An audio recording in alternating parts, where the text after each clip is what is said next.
Hello everybody and welcome back to another video. I'm SocietySucks and today I'm watching This Predator Kills by Dissolving Its Prey Alive by Kurzgesagt. The first thing that comes to my mind is spiders which dissolve their prey by injecting digestive enzymes and then slurping it up once it all liquefies. So maybe this is going to be a video about spiders. Or maybe it's a different animal that does something similar. We'll just have to see. There are kaijus with biological armor who spit acid, shoot living harpoons, and eat their victims alive. And yet, you've probably never heard of any of them. The unhinged super predators of the microworld. Let's go on a journey into the so not spiders and then. watch the monsters hunt from a safe distance. Down in the oceans and fresh water, from puddles to lakes, the world is an endless biotopia that stretches seemingly forever in all directions. In a single drop of seawater, there are about 1 million microbes and 10 million viruses. Oh god, is this gonna give me another reason to not swim? Hunting their prey. Extremely weird creatures. Protists, the first complex life forms with a nucleus that evolved about 2 billion years ago.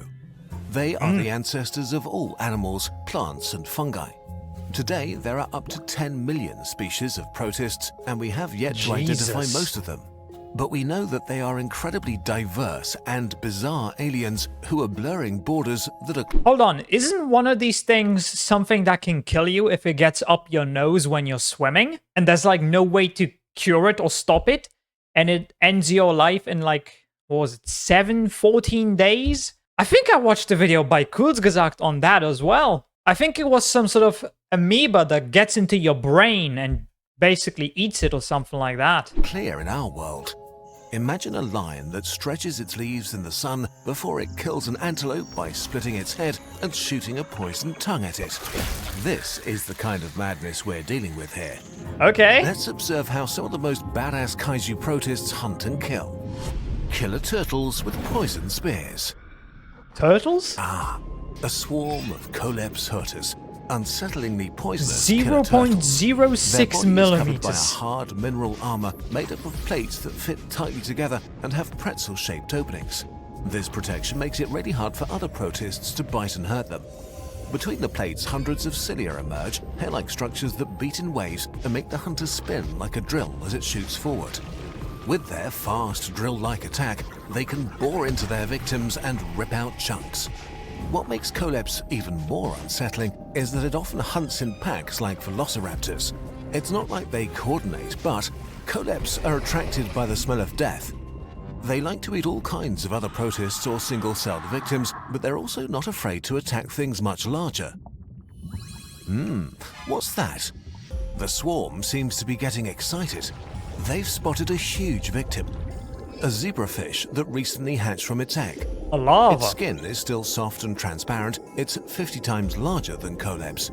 It's 3 millimeters, so it's so tiny you'll barely be able to see it with the naked eye. But compared to these things, it's huge. But they don't care. Like angry turtles attacking a blue whale, a dozen Coleps spiral in on their victim. And now we see their actual horrifying weapons. Around their mouth, they're armed with a crown of a dozen poison syringes. Toxicists, kind of bubbly bags with a long coil and hollow needles filled with a deadly mix of poison.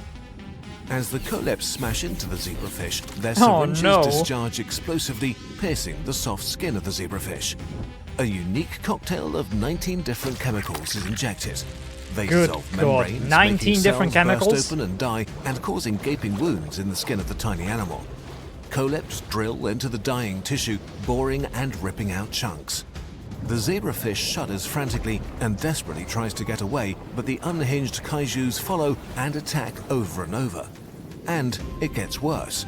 The chemical noise of the battle attracts more Coleps, and soon the tiny fish is hounded by hundreds of predators, shooting poison spears, drilling, devouring. Within an hour, the victim has been completely and utterly consumed. Okay. I've heard much worse. We're truly lucky this part of nature is outside and tiny, and we're inside and large. Another one, please. I still think that the most disturbing way an animal can hunt and kill its prey is the way that the Komodo dragon does it. I don't think any of these are going to top that. Because if you've seen the way that Komodo dragons hunt, it's horrifying. They're like a stalker or a serial killer. That's what it feels like. Obviously, it's an animal, so it's just trying to survive. It's not doing it with malicious intent because it's an animal, so it's not capable of that. And saying that it is capable of that is putting human traits on the animal, which we shouldn't do. No animal is cruel, regardless of what they do. They're just trying to survive and acting on instinct. None of it is done with malicious intent. Invading the slime glass fortress. What are A those small herd of a eyes? few billion cyanobacteria are feeding in the sunlight, minding their own business. They're one of the oldest organisms on Earth, producing oxygen for us all. They form Nice. filaments that are like green giraffe necks eating the sun, with a harder outside shell and soft inside. Together, many filaments create a fortress. They intertwine like threads and form a vast emerald carpet. To protect themselves, they vomit out a defensive slime that encases them in a defensive cocoon. See-through like glass, but strong, sticky, and durable. The fortress is secure, the gates are closed. But one super predator That just doesn't looks care. alien. You're about to witness an ongoing billion-year-old war between the organisms that gave Earth its atmosphere and the kaijus that eat them. A group of Pseudomicrothorax dubius wants to get into the fortress and eat the inhabitants. They're small hunters like hairy, squished slugs with tiny, innocent-looking mouth holes. They're sillier, There's fatter nothing manatee, innocent and they about rapidly that. shoot through the water, attacking the fortress. The Pseudomicrothorax throw themselves against it and try to penetrate the glassy wall, but get stuck. They're probing for weaknesses, trying to find an in or pull a living green thread out, but without luck. Finally, one of them discovers an in. A small weakness in the wall ripped by some larger creature. Now, all hell breaks loose. And that's when it's The just kaijus over? push in, shredding the damaged defense like plastic wrap, their mouth rings bristling with excitement. The long bacteria try to escape, moving deeper into the fortress, but it's too late. The predators waste no time and start sucking them in like living spaghetti. Their tiny mouth holes are rings made from 22 tiny arms, pulling in at a horrifying speed. Pseudomicrothorax doesn't have teeth, so instead it ejects hundreds of tiny vesicles filled with the equivalent of super aggressive stomach acid on the prey, turning them into soup as they fill up their entire bodies with their prey. Imagine a lion sucking up a whole giraffe and within a few seconds. Some Pseudomicrothorax That reminds me of that one video where I think it's a leech that just completely swallows a worm. It is horrifying. If you haven't seen that, then you haven't been on YouTube long enough, okay? And you haven't discovered the best parts of it. I think most of the comments on that video are just sex jokes, though. don't go for the ends, but start sucking and dissolving bacteria in the middle, breaking their victims up and devouring them twice as fast, and a few predators suck on the same bacteria from both ends like they want to. Ooh la la! Once they've fed and filled with green gore, the kaijus calm down. Now, They go into the a bacteria food try to coma. defend themselves, but it's a bit pathetic and slow. Thousands have died already. They begin to produce a stiff sheath at their ends. When a Pseudomicrothorax begins to try to suck it up, the bacteria pulls itself away, it breaks off, and leaves its attacker hungry, as if our giraffe could lose its tail like a lizard to avoid the lion's bite. And they produce more slime trying to fix the holes in the fortress and push the attackers out. They'll be back tomorrow to storm the castle again. Okay, that was weird. More. The ballistic torpedo shark. I wouldn't say it's weird, This it's story interesting. begins with an environmental disaster. It's fascinating. Alexandrium minutum. Protists hiding behind Like thick all cellulose nature. armor plates are taking over the warm waters near the coast.